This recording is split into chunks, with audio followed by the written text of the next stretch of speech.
questions. So I've had some people recently asking me what it's like to work with some of the parts of this machine.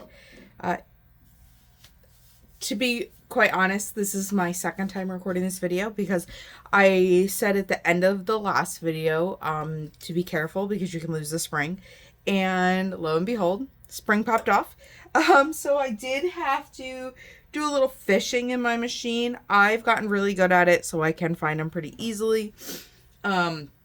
Magnetic screwdrivers work fantastic. Mine was, I don't know if you guys can see it, under here. So I popped a little magnet under and I slid it over and fished it up. So that's why I'm already inky, because I already did this once, but I'm going to do it again. So here's the bottom. I'm going to hook up my 2 tubes to this. And then I learned after replacing this full pump that there's an easy way to put this in. So after replacing super a lot of them,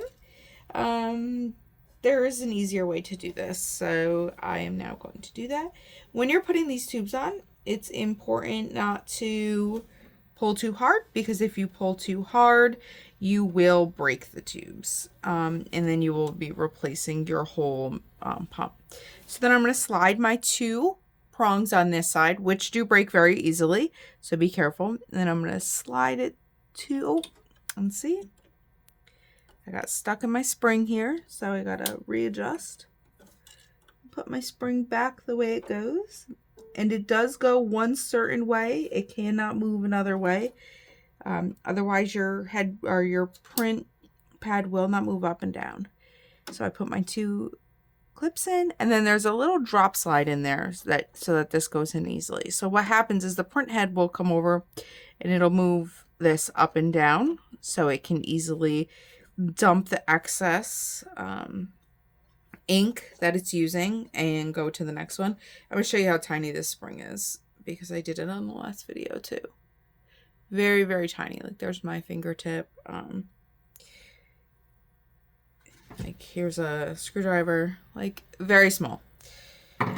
So I'm going to try and do this again without losing it this time. Let's see here. So you got to get it on the first one, and then there's another little one over here.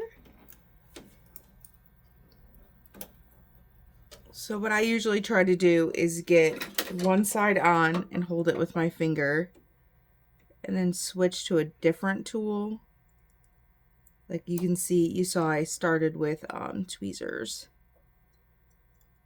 And these are the specific tools I use for this.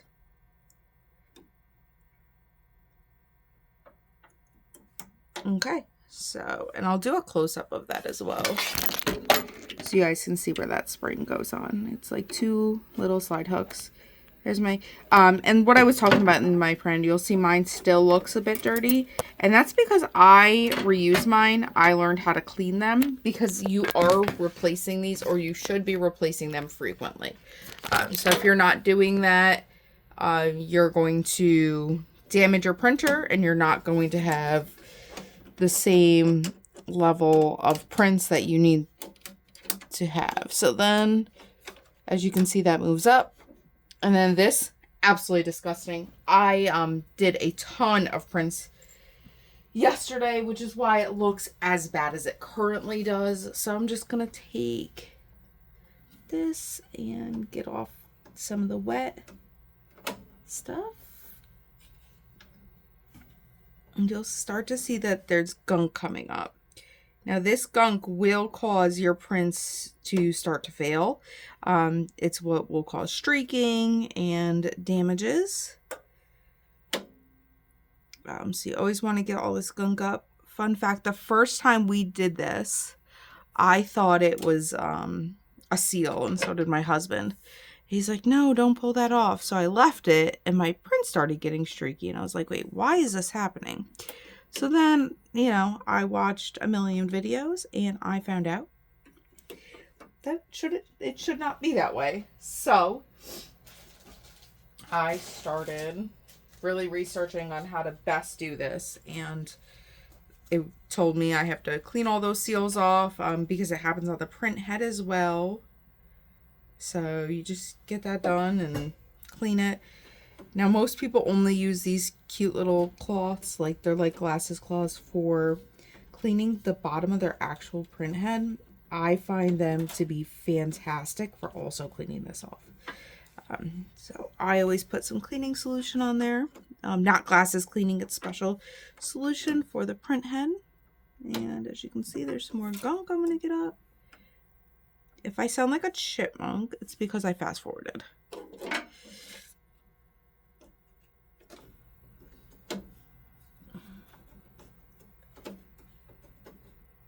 Again, if you do not like to get dirty, this is not the printer for you. Your nails will get destroyed. I always look like I have dirty hands.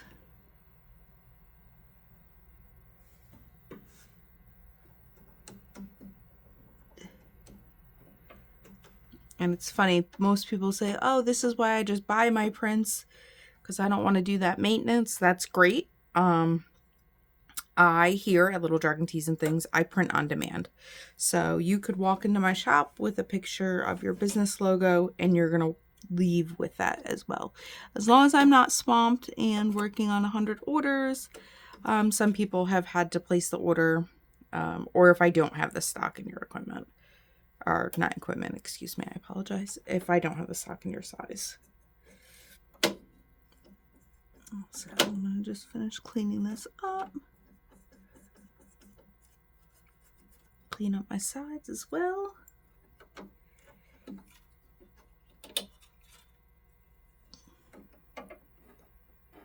And also be careful like plucking and pulling, because if you pull this out, you're pretty much screwed, guys. So there's not a better word for me to use. So then there's a little slide in here. I'll push it up a little bit further so I can get a little bit deeper in there.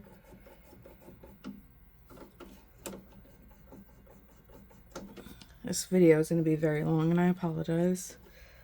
I was going to speed it up, but at the same time it's... Oh, that is my white ink circulator that just clicked on and is spinning. There's nothing wrong with that. Okay, and then I push it down, get it back to that level, and then I clean really good here as well. So when the print head moves over, that lifts and it scrapes all the excess ink off, and that's how you continue to have really good prints.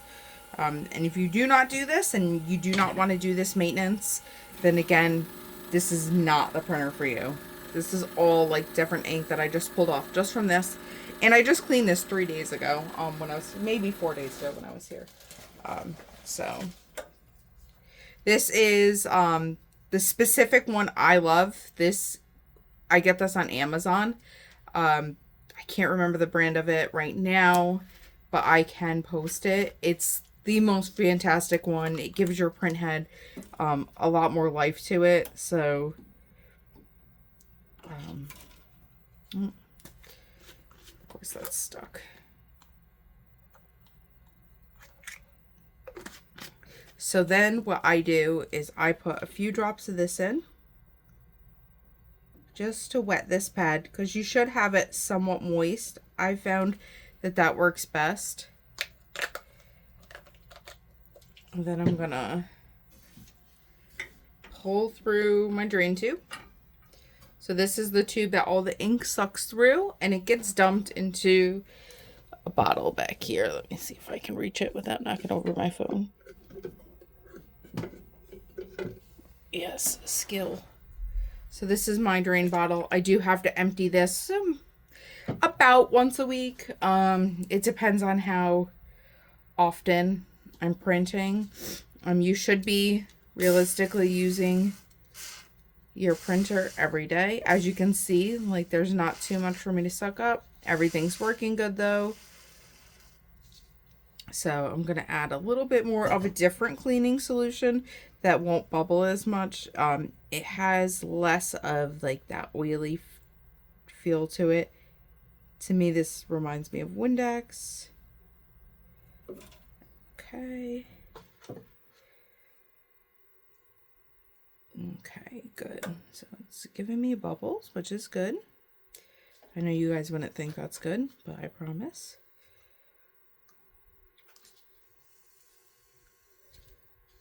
And you can see this ink coming up through here and into this syringe. And I'm just really doing this to make sure I have no kinks or clogs or anything like that. So, and it's still going in there. Fun fact, these are actually the syringes that they send you to do this are actually the same syringes that I use for my feeding tube. So the first time I received that, it was kind of shocking. I was like, oh, well, I was like, I guess there's more than one use to things. So then I'm going to pop this back through. There's a little section back here that you put it in just to keep your tubes out of the way.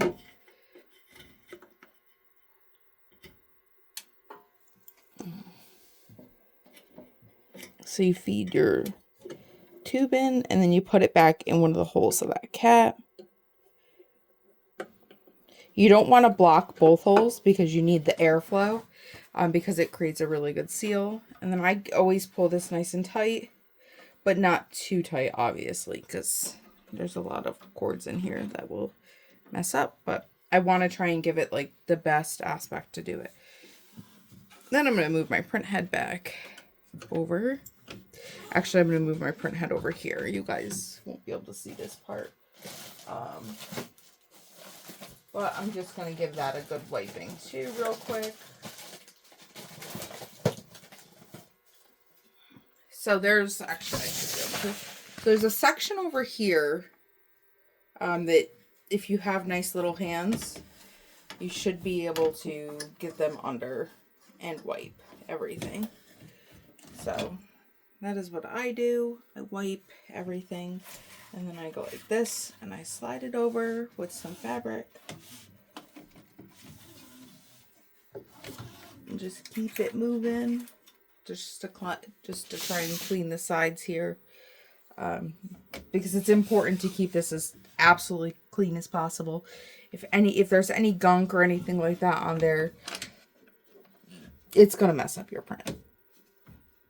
If you haven't ever cleaned a print head and are interested in seeing a video on that, you can see I recently did that, and that's why there's still some oil on there.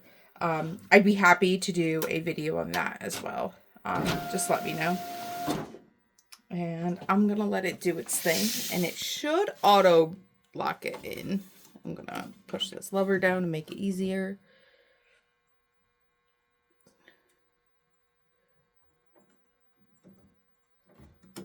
And it's back in. That clicking, it's going to go through a cleaning process. As you can see, my white ink here is not in. So what's going to happen is if I keep it like that, then my first print is going to be absolutely horrible. There's going to be no white ink on it. So every morning when I come in, like it's going to do a clean no matter what. But white ink, even if you have a circulator, can still cause bubbles. I have been told if you open up your cap a little, it might, oh, see, it's doing a clean right now. If you open up your cap, it might flush it through. I'm hoping that it'll move over. So, not over enough. Oh, so you can see it just dropped all the ink in. It's circulating. It's coming through the tube. And it's going to do that for every color. So that was obviously blue and sucking everything up, popping it back into that back bottle. This can use a lot of ink, especially when you have to power flush a lot. But like this white ink still is not fully through. So just did one of the white inks. It should do another white ink next. If it doesn't do that, what I'm going to do is I'm going to do another head cleaning or a power flush. So I always just play with it, let it do its thing. Let's see. Nope.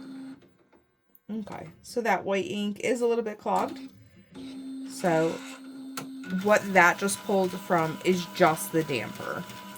So when it pulled from the damper didn't pull all the way through. Now, some fixes for that. If I didn't know how to power clean and do everything else I need to do, I can pull ink through my damper. I can replace my damper. It really all depends. White ink is one of the hardest inks to find the best one for. I do have a new thing coming from DTG Pro. They're the ones who provide Magic Seal and everything that I use on all my shirts. I have their white ink circulation system coming. So it's a additive that you put inside of your white ink. And when you put it in there, it is supposed to help circulate it a little bit better. You do have to heat your prints for a little bit longer, which is fine. I don't mind doing that. I'm all about just providing quality and making things easier for me. The film that you'll see in here now, you'll see it's kind of foggier than a clear film. I don't have any clear film out. Oh. So this is another film that you'll see. So you can see like very clearly through that. That is a hot peel only, or a cool peel only. This is hot peel. So this makes it super easy for me to peel and do everything. I know I'm rambling and going on and on. The cleaning's done. I can see that this is not correct. So I'm gonna do a few more cleans on this and get it going for the day and start printing. I am in the shop. Today is Sunday, the 11th. I'm in the shop all day again today from